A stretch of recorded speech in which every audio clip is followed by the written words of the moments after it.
3 a.m. I've got my mask on in the midst of a rush that essentially they are putting Wuhan, the city limits, under a lockdown. Wuhan in China now on lockdown as the country struggles with fear of a pandemic. Desperate measures to try and contain the deadly coronavirus. More than 11 million people who live in that city now kept from leaving.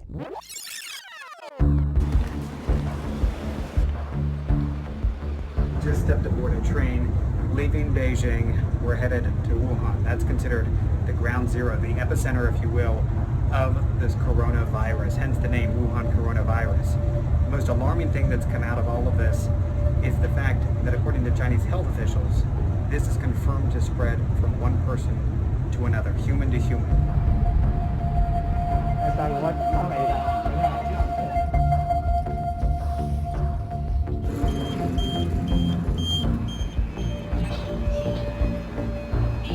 Now we've made it to Wuhan. About a 5.5-hour train ride. We're gonna go check in and get a real assessment of what things are like here.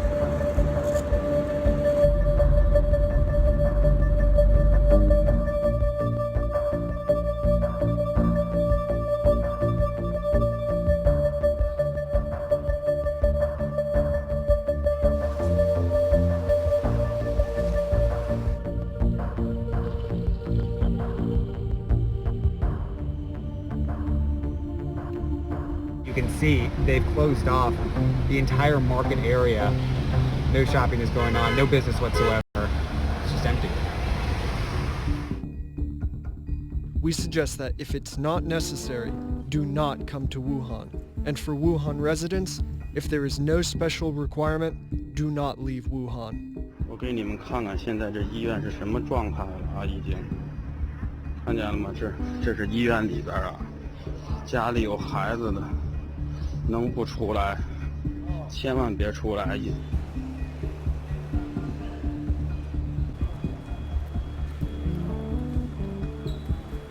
So we have made our way to the train station here in Wuhan. I want to give you an idea. There we are in a long line of people. It's 4:15 in the morning here.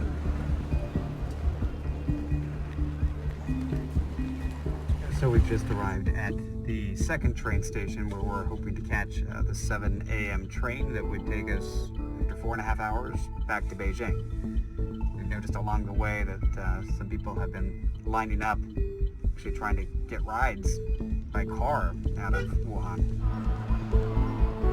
We've made it aboard the train, departing shortly for Beijing.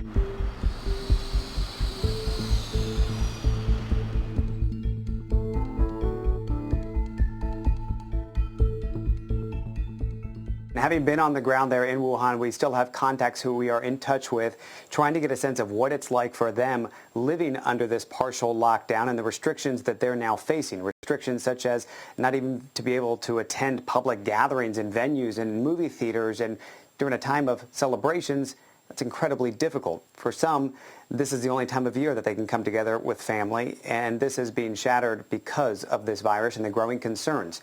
Now, there are some images that are starting to come across social media that really help to show what the narrative is from within Wuhan.